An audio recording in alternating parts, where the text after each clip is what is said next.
மகள் நினைவாக தாயின் நெகிழ்ச்சி செயல். 7 கோடி போதாதென மேலும் 3 கோடி சொத்து தானம். மகளின் நினைவாக 10 கோடி ரூபாய் மதிப்புள்ள தனது சொத்துக்களை அரசு பள்ளியை தரம் உயர்த்துவதற்காக தானமாக வழங்கி அனைவரையும் நெகிழ வைத்துள்ளார் பூரணம் அம்மாள்.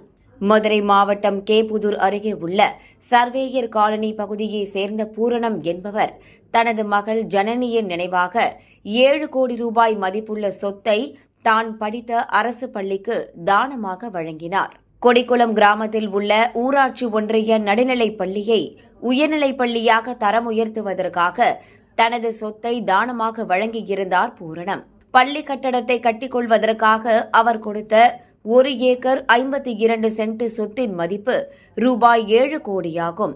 அந்த இடத்தில் உயர்நிலைப் பள்ளி கட்டடம் கட்டிக்கொள்வதற்கு மட்டுமே பயன்படுத்திக் கொள்ள வேண்டியதென்றும் அதற்கு தனது மகளின் நினைவாக ஜனனியின் நினைவு வளாகம் என்று பெயரிட வேண்டும் என்றும் அவர் கோரிக்கை வைத்திருந்தார். இந்த விவகாரத்தில் பள்ளிக் கல்வித்துறை அமைச்சர் அன்பில் மகேஷ், முதலமைச்சர் மு.க.ஸ்டாலின் ஆகியோர் பூரணம் அம்மாளுக்கு வாழ்த்துக்களையும் நன்றியையும் தெரிவித்தனர். குடியரசு தின விழாவில் பூரணம் அம்மாவுக்கு முதலமைச்சரின் சிறப்பு விருதும் வழங்கி கௌரவிக்கப்பட்டது.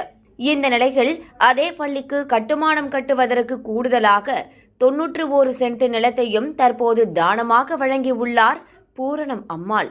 சொத்தை மகளின் நினைவாக அரசுக்கு தான பத்திர பதிவு செய்து கொடுத்ததை முறையாக முதன்மை கல்வி அலுவலர் கார்த்திகா முன்னிலையில் பூரணம் மற்றும் அவர்களின் உறவினர்கள் ஒப்படைத்தனர். மகளின் நினைவாக 10 கோடி ரூபாய் மதிப்புள்ள சொத்தை பள்ளி கட்டடம் கட்டிக்கொள்ளுமாறு தானமாக கொடுத்த தாயின் செயல் நெகிழ்ச்சியை ஏற்படுத்தியுள்ளது. புதிய தலைமுறை சேனலை யூடியூப்ல சப்ஸ்கிரைப் பண்ணுங்க. புதிய தலைமுறை சோஷியல் மீடியா ஹேண்டில்ஸ் ஃபாலோ பண்ணுங்க. புதிய தலைமுறை ஆப்பை டவுன்லோட் பண்ணுங்க. டிஜிட்டல் தளங்களில் புதிய தலைமுறை எங்கேயும் எப்போதும்.